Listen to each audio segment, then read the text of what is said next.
leen nag ni leen fii mooy Unité 7 mooy sama koñ fi ma dëkk wax naa leen boo fi ñëwee ay fête ngeen di gis defe naa ne xale boobu di def raj jaj gis ngeen ko fii rek lay xewee salaamaaleykum. maaleykum salaam. mbaa xeeboo li nga sol. xeebu ma si dara. Aïda Mbaye sa yaay mbaa xeeboo li nga sol. xeebu ma ko sama yaay moo ma ngeen mbaa sama jëkkër ma bëgg ko dama bëgg sama jëkkër. kontaan naa. salaamaaleykum.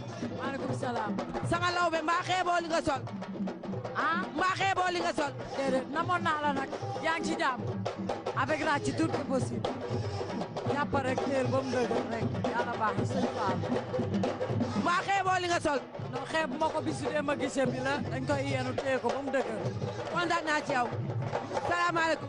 maaleykum salaam. mbaa xeeboo li nga sol. ma ko sol musuma ko xeeb. waaw de. da ngaa fër rek mu wat. waaw kontaan rek. kontaan naa. salaamaaleykum. mbaa xeeboo sa bëla. xeeb ma ko moom. kontaan naa. salaamaaleykum. waaw ñëw rek ràcc suñu rakk yi xewle rek ñu ñëw jàppale leen ci ràcc bi. mbaa xeeboo li nga sol. déedéet xeebu ma ko doyul sax day def. kontaan naa ci yow.